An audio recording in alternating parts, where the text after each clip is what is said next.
which country assisted Pakistan in the construction of Senduk project?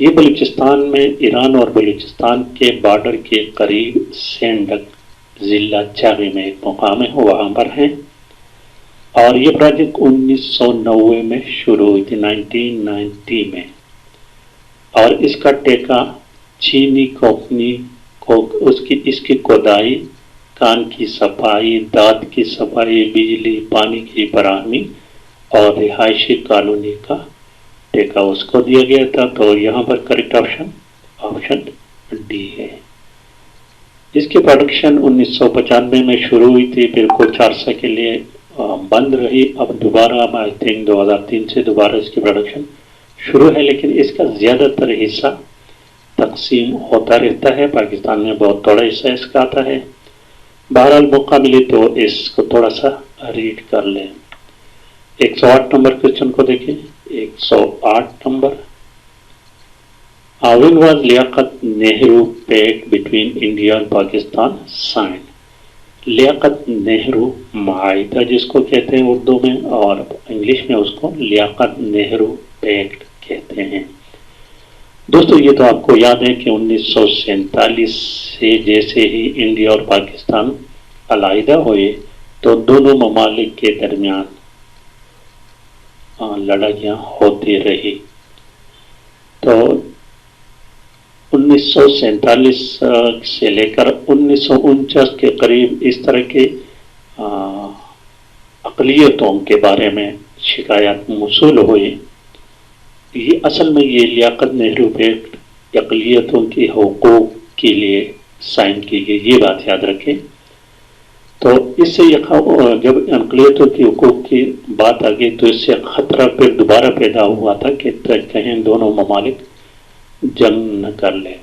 Liaquat Ali Khan نے اس کو سمجھ لیا اور اس پر کام شروع کیا، اور اس سلسلے میں اس نے پنڈت جواہر لال نہرو سے ملاقات بھی کی اور اس نے بھی مثبت جواب دیا تھا۔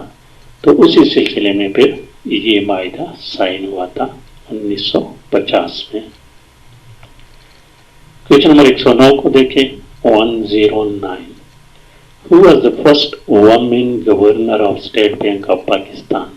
اسٹیٹ بینک آف پاکستان کے بارے میں ویڈیو نمبر 10 یا 9 کے بارے میں انتہائی ڈیٹیل سے بتا چکا ہوں۔ اس پر بہت سارے کوسچنز آتے ہیں، تو کافی ڈیٹیل میں نے اس میں آپ کو بتائی۔ اگر جن دوستوں نے وہ ویڈیو نہیں دیکھے وہ تو وہ دیکھ لیں۔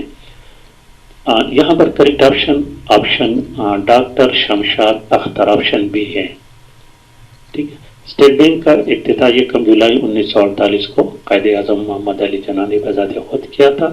اس کے پہلے گورنر زاہد حسین تھے، اور یہ شمشاد اختر جو تھے نا، یہ اس کا نمبر 14 نمبر پر تھے، اور کرنٹلی جو گورنر ہے وہ رضا باقر ہے۔ شمشاد اختر 2006 سے لے کر 2009 تک گورنر اسٹیٹ بینک رہی ہے۔ اور آخری کوشچن دیکھیے 110 number question, Mirpur is a famous city of Azad Kashmir. یہ تو انتہائی آسان کوشچن ہے۔ آزاد کشمیر کا دارالخلافہ مظفر آباد ہے دوستوں۔ تو یہ تھے دوستوں آج کی ویڈیو، پسند آنے کی صورت میں پلیز چینل کو بھی سبسکرائب کریں، ویڈیو کو لائک اور شیئر لازمی کریں۔ Thank you for watching.